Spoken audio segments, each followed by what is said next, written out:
नमस्कार मित्रांनो, स्वागत आहे आपल्या सरकारी ज्ञानधारा चॅनलमध्ये.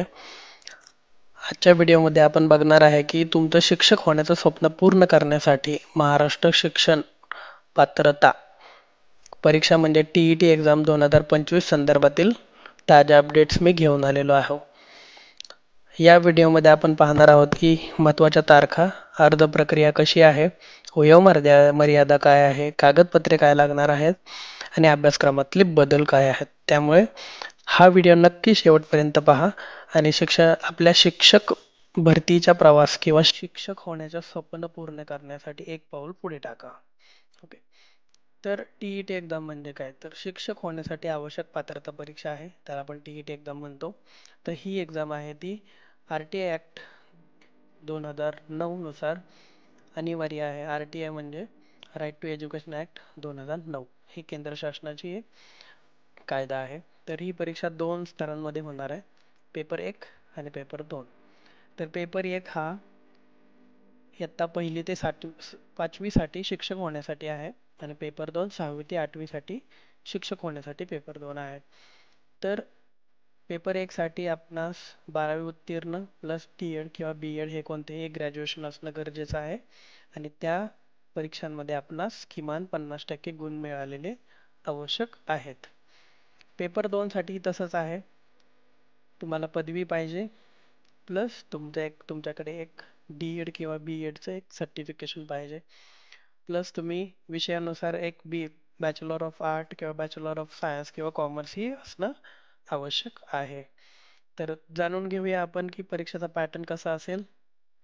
तर पेपर 1 साठी 150 प्रश्न असतील, त्यासाठी 150 गुण असतील, म्हणजे निगेटिव्ह मार्किंग नाही. पेपर 2 साठी सेम 150 प्रश्न असतील आणि 150 गुण असतील. तर पेपर 1 साठी विषय आहेत बालविकास व शैक्षणिक मानसशास्त्र, याच्यामधून 30 प्रश्न येतील. मराठी विषयासाठी 30 प्रश्न, इंग्रजी किंवा हिंदी विषयासाठी 30 प्रश्न, गणित विषयासाठी 30 प्रश्न आणि शेवटचा पर्यावरण अभ्यास म्हणजे एन्व्हायरमेंटल स्टडीज याच्यासाठी 30 प्रश्न. पेपर 2 साठीही तसेच विषय आहेत बालविकास व शैक्षणिक मानसशास्त्र, याच्यामध्ये आपणास 30 प्रश्न येतील, त्याला 30 गुण असतील. मराठी विषयासाठी 30 गुण, इंग्रजी किंवा हिंदी विषयासाठी 30 गुण. त्याच्यामध्ये चौथा विषय असा आहे की गणित व विज्ञान, म्हणजे गणित आणि विज्ञान ऑब्लिक समाजशास्त्र, म्हणजे तुम्ही सिलेक्ट करताना पेपर दोन्हीपैकी कोणता पण एक विषय निवडू शकता. जसं की काही लोकांना गणित आणि विज्ञान आवडतं तर ते गणित आणि विज्ञान सिलेक्ट करतील, काही लोकांना गणित विज्ञान नाही आवडत तर ते समाजशास्त्र. पण त्यांना समाजशास्त्रामध्ये भूगोल, विज्ञान, नागरिकशास्त्र आणि इतिहास हे 3 ते 4 विषय असतात. तर मग पेपर सिलेक्ट करताना आपण व्यवस्थित सिलेक्ट करायचा आहे. तर नेक्स्ट स्टेपसाठी तुम्ही पात्र होण्यासाठी तुम्हाला 60% गुण असले पाहिजेत, पेपर 1 साठीही आणि पेपर 2 साठीही. तर 150 पैकी तुम्हाला कमीत कमी 90 गुण मिळाले पाहिजेत. आणि आरक्षित वर्गासाठी जसे की OBC, SC, ST किंवा बाकीचे अदर जे आहेत कास्ट, त्यांना 55% मार्क्स मिळाले पाहिजेत. महत्त्वाच्या तारखा, तर यामध्ये ऑनलाईन अर्ज भरण्याची तारीख आहे ती 15 सप्टेंबर पासून चालू झालेली आहे आणि त्याची अर्ज करण्याची शेवटची तारीख आहे 3 ऑक्टोबर. आणि प्रवेश पत्र हे 10 ते 23 नोव्हेंबरच्या या टाइममध्ये आपणास मिळून जाईल. पण जनरली असं होतं की गव्हर्नमेंट एक्झामिनेशनचं जे प्रवेश पत्र आपण म्हणतो ते एक्झामच्या 4 दिवस अगोदर मिळून जाईल.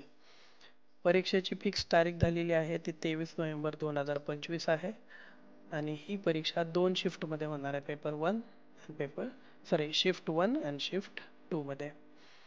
तर आपण थोडक्यात अभ्यासक्रम जाणून घेऊया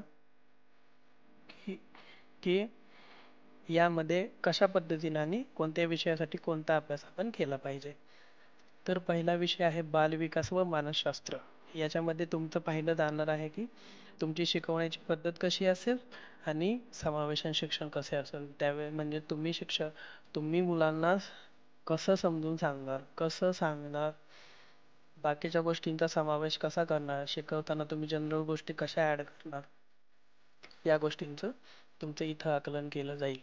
मराठी किंवा इंग्रजीमध्ये व्याकरण, आकलन आणि भाषिक कौशल्य. भाषिक कौशल्यामध्ये तुम्हाला कम्युनिकेशन तुम्ही कसं करता विद्यार्थ्यांशी मराठी किंवा इंग्रजी भाषेमध्ये, हे तुमचं भाषिक कौशल्य ओळखलं जातं. गणित, तर गणितमध्ये संख्या विचार, बीजगणित, भूमिती आणि अंकगणित असणार आहे. तर मी या चॅनलवरती, सरकारी ज्ञानधारा या चॅनलवरती मी संख्या विचार, बीजगणित, भूमिती आणि अंकगणित यासाठी मी एक नवीन सिरीज चालू करतो. तर तुम्हाला या गोष्टी शिकायच्या असतील तर तुम्ही माझ्या चॅनलला सबस्क्राईब करा अँड बेल आयकॉनवरती क्लिक करायला विसरू नका, बिकॉज जेव्हा मी नवीन व्हिडिओ ॲड करेल तेव्हा तुम्हाला त्याची नोटिफिकेशन मिळून जावी. चौथा विषय आहे पर्यावरण अभ्यास, समाजशास्त्र. तर पर्यावरण अभ्यास म्हणजे आपल्याला माहिती आहे एन्व्हायरमेंटल स्टडी, म्हणजे आपल्याला पर्यावरण बद्दल पूर्ण अभ्यास करायचा आहे. नसेल तर तुम्हाला समाजशास्त्र तुम्ही विषय निवडू शकता. पण समाजशास्त्र विषय निवडल्यानंतर आपणास याची पण जाणीव असावी की त्याच्यामध्ये आपल्याला भरपूर विषय आहेत, जसे की भूगोल, इतिहास, विज्ञान आणि सामाजिक जाणीव. या 4 विषयांचा अभ्यास तुम्हाला समाजशास्त्रामध्ये करावा लागेल.